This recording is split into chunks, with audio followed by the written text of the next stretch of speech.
Halo semuanya, selamat datang di channel yang tidak layak untuk dihina ini. Sebelum kita mulai, atur posisi santainya, seruput kopinya, dan mari kita berkhayal. Melanjutkan cerita sebelumnya, langit yang awalnya cerah, sekarang hitam teduh. Namun langit itu tidak sepenuhnya hitam, karena ada cahaya ungu yang tersisa di langit. Mereka terlihat sangat mempesona. Mereka hampir menutupi seluruh langit, dan orang hanya bisa melihat ujungnya saja. Namun hal yang paling pentingnya adalah lonceng besar, di mana lonceng itu samar-samar terlihat di dalam cahaya. Lonceng itu memberikan orang perasaan yang hancur. Lonceng itu menimbulkan rasa takut, dan juga akan menghormatinya. Namun meskipun fenomena itu sangat menakutkan, tapi tidak ada satu orang pun yang takut. Justru sebaliknya, di wajah mereka ada kegembiraan, dan kegembiraan. Mereka tahu betul dari mana kekuatan ini berasal. Bas-bas. Akhirnya, fenomena itu mulai menyusut. Cahaya ungu melonjak kembali ke menara terapung, dan ketika semuanya lenyap, kegelapan di langit memudar juga, lalu kembali ke langit putih yang luas dan cerah untuk berbagai mil. Tak lama setelah cahaya ungu menghilang, pintu ke istana mengambang secara bertahap dibuka. Pada saat itu, seorang yang cantik perlahan keluar. Itu adalah seorang wanita muda dengan gaun ungu. Wanita itu hanya cocok dengan lekuk tubuhnya yang halus dan wajahnya yang cantik. Dia hanya terlihat seperti peri yang turun ke dunia fana, dan kecantikannya sangat mencekik. Secara alami, wanita yang murni dan ilahi seperti itu adalah Ziling. Selain itu, dia memiliki terobosan dalam kultivasinya. Dia sekarang sudah menjadi seorang dewa bela diri, itu dari kultivasi awalnya di ranah surga. Meskipun itu hanya peringkat 1, tapi tidak ada keraguan dia adalah seorang dewa perang.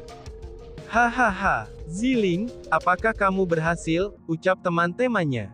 Surou, Sumei, dan juga yang lainnya, mereka semua naik setelah Ziling muncul. Mereka nampak emosional, dan juga bersemangat ketika mereka menunggu konfirmasi darinya. Ziling memberikan senyum yang bergerak, itu ketika dia menghadapi keinginan orang banyak untuk jawabannya. Lalu dengan tegas menganggukkan kepalanya. Menerima konfirmasi itu, mereka semua merasa senang. Emosi riang mereka merasuki dunia ini, dan emosi semua orang juga sama dengan mereka. Mereka sudah melihat kekuatan seseorang dengan tubuh ilahi dari Tantai Sue. Sekarang Ziling yang juga memiliki tubuh ilahi, dan bakat kultivasinya sekarang sudah terbuka. Segera, akan ada Tantai Sue kedua, dan bahkan mungkin yang lebih besar. Chu Feng, ucap Ziling. Tapi ketika kerumunan itu mengelilingi Ziling dan bersorak tanpa henti, ekspresinya berubah saat ekspresi ceria muncul di matanya. Karena dia telah melihat Chu Feng berada di pintu masuk Mystific. Ziling melompat maju, dan terbang menuju Chu Feng. Chu Feng, seru kerumunan. Karena tertarik oleh gerakan Ziling, kerumunan itu juga menemukan Chu Feng. Ketika mereka melihatnya, wajah mereka semua bersinar. Mereka berdiri di kejauhan bersama Qius Hui Fuyan dan juga Chu Yue. Kerumunan orang yang sudah sangat gembira, mereka merasa lebih bersemangat lagi setelah melihat Chu Feng.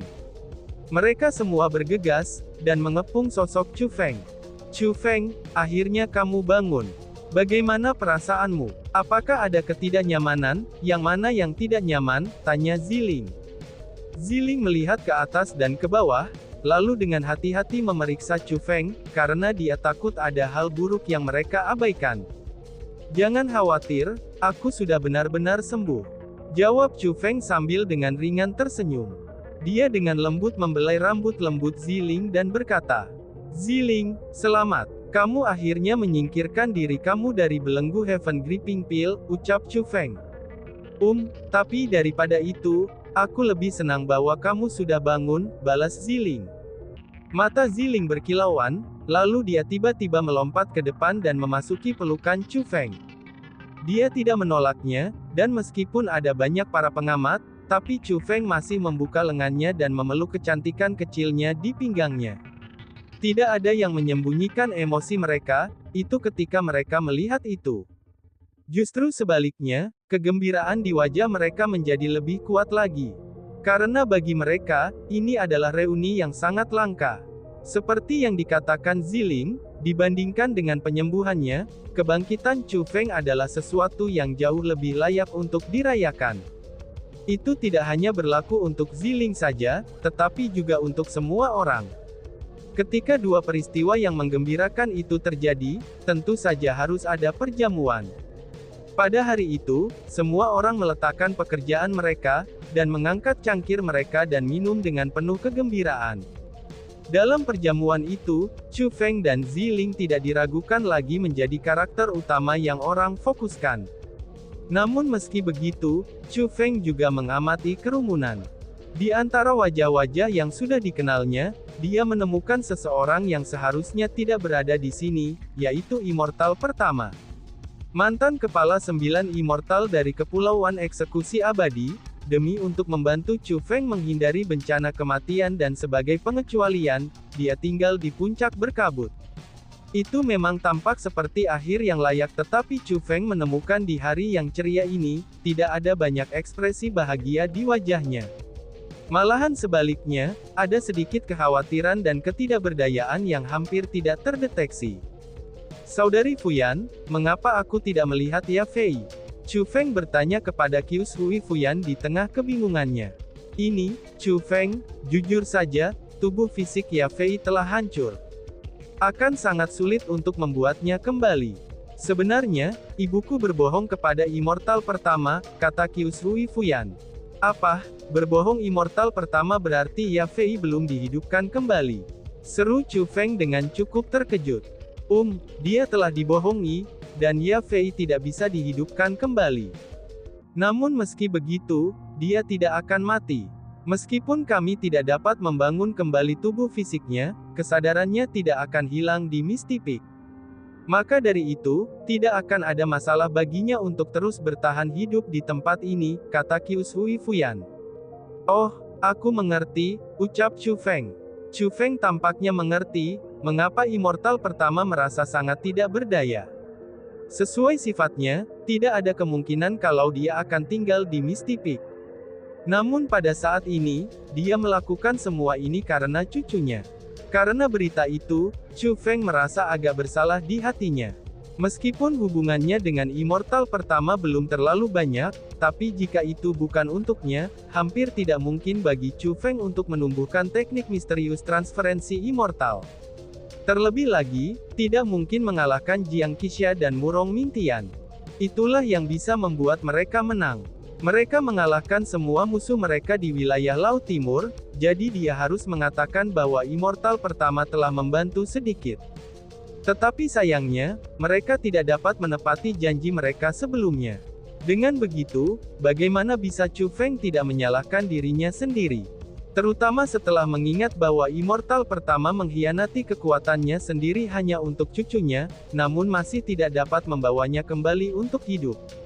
Itulah sebabnya Chu Feng merasa lebih bersalah. Pada saat itu, Chu Feng secara diam-diam membuat keputusan.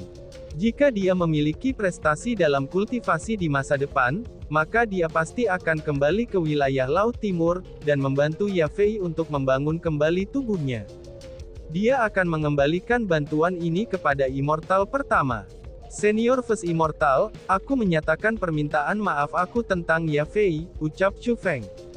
Setelah resolusinya, Chu Feng datang ke First Immortal dan membungkuk dengan corak penyesalan. Itu tidak ada hubungannya denganmu, aku juga tidak menyalahkan Lady Piao Miao. Lagi pula, jika itu bukan untuknya, cucu aku tidak akan selamat. Meskipun itu hanya sebuah kesadaran, tapi setidaknya dia masih di sini untuk mengobrol dengan aku, jawab The First Immortal sambil menggelengkan kepalanya. Senior jangan khawatir, dunia ini sangat besar, pasti ada berbagai macam teknik yang sangat mistis. Ketika aku memasuki tanah suci martialism, aku akan mengumpulkan informasi tentang masalah ini. Aku percaya kalau aku akan menemukan metode untuk menghidupkan kembali Ya Fei, ucap Chu Feng yang bersumpah dengan sedih. Mendengar sumpah itu, wajah Immortal pertama langsung membeku. Kemudian, ekspresi terima kasih yang tak terlukiskan muncul ke matanya. Dia tidak mengatakan apa-apa, dan terus menganggukkan kepalanya. Hanya setelah melakukan itu untuk sementara waktu, dia kemudian berkata, "Kalau begitu, aku akan menunggu hari di mana kamu kembali," ucap Immortal pertama. Immortal pertama merasa bahagia secara diam-diam. Karena dia tahu, potensi dan bakat seperti apa yang dimiliki Chu Feng. Setelah kata-kata seperti itu diucapkan, dia merasa bahwa Chu Feng pasti akan tetap setia pada kata-katanya. Maka dari itu, akan ada harapan untuk kebangkitan cucunya. Chu Feng. Tepat pada saat itu, panggilan laki-laki terdengar. Dia tidak bisa membantu, tetapi terkejut ketika dia berbalik dan melihatnya. Dia menemukan ada seorang pria dan wanita, yang berdiri di belakangnya. Yang satu cantik dan bergerak, dan dia adalah Qiu Shui Fuyan. Sedangkan yang lain besar dan kuat, dan dia adalah Huang Fu Haoiwei.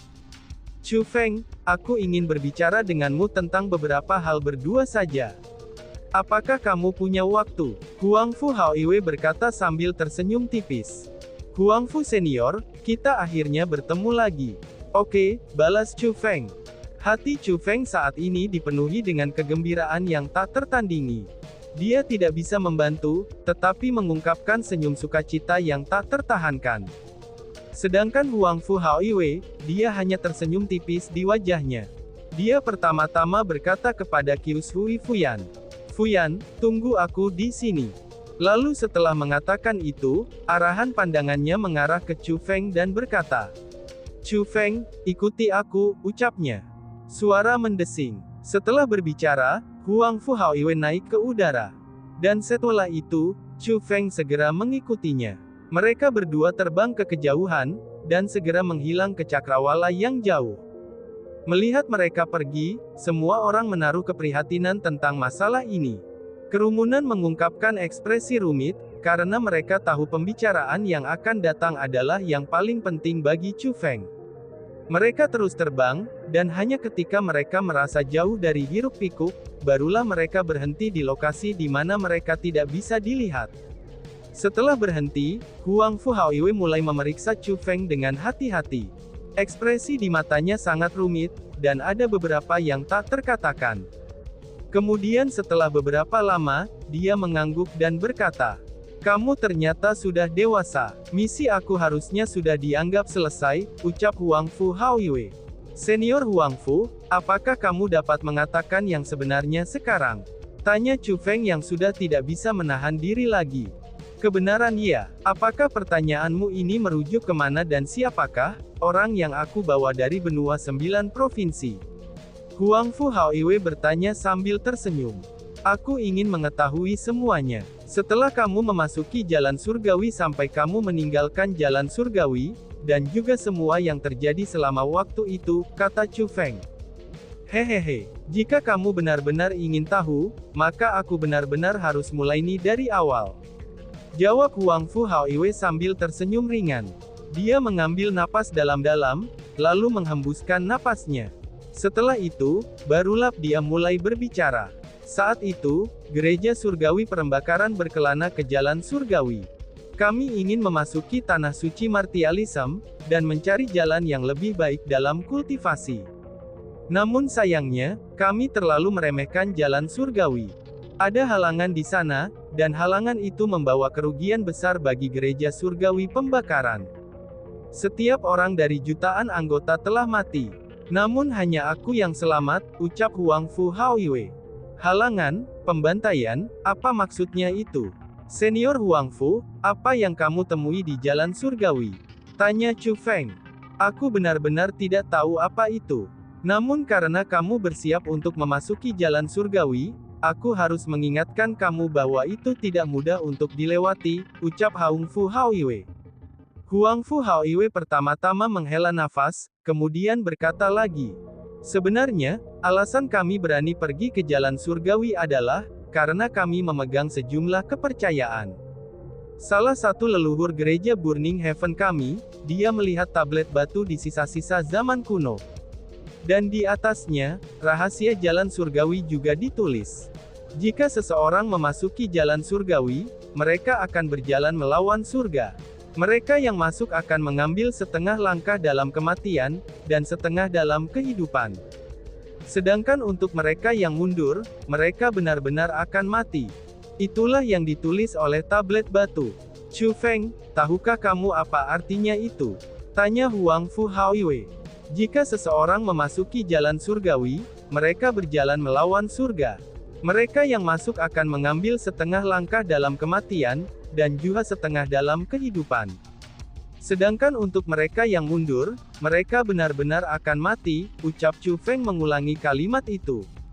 Kemudian setelah itu, dia pun berkata, jika aku tidak salah, kalimat yang pertama menunjukkan bahwa jalan surgawi adalah jalan yang mengarah ke tanah suci bela diri. Tidak mungkin semuanya berjalan dengan lancar, karena kesulitannya sangat tinggi dan tidak terbayangkan. Adapun kalimat yang terakhir, itu mungkin mengingatkan bahwa tidak ada kata mundur di dalam jalan surgawi. Jika seseorang dengan berani maju, mereka akan memiliki kesempatan untuk memasuki surga, yaitu tanah suci martialisme. Namun jika mereka memang pengecut di hati mereka, dan dengan demikian mundur, maka mereka hanya akan berjalan menuju kematian dan mati di jalan surgawi, ucap Chu Feng. Betul, kamu benar sekali. Di dalam Heavenly Road, bagian pertamanya sangat tenang, dan itu mengarah ke perasaan salah yang mudah. Saat kami berjalan, kami bahkan merasakan harapan untuk masa depan. Tapi ketika kami sampai di tengah, banyak makhluk tak dikenal yang muncul. Mereka benar-benar sangat aneh. Aku tidak bisa mengatakan dengan pasti siapa mereka, tetapi mereka sangat kuat dan juga sangat menakutkan. Mereka memiliki jumlah yang sangat besar, dan jumlah besar mereka menutup jalan kami. Mereka juga mendesak maju, dan ingin memisahkan kita semua. Maka hanya ada satu cara untuk melewati makhluk-makhluk yang tidak dikenal itu, dan itu untuk maju dengan iman dan keberanian. Jika ada sedikit saja rasa takut di hati seseorang, maka mereka akan ditelan oleh makhluk-makhluk itu. Namun jika seseorang tidak takut, maka monster-monster itu tidak bisa melakukan apa-apa.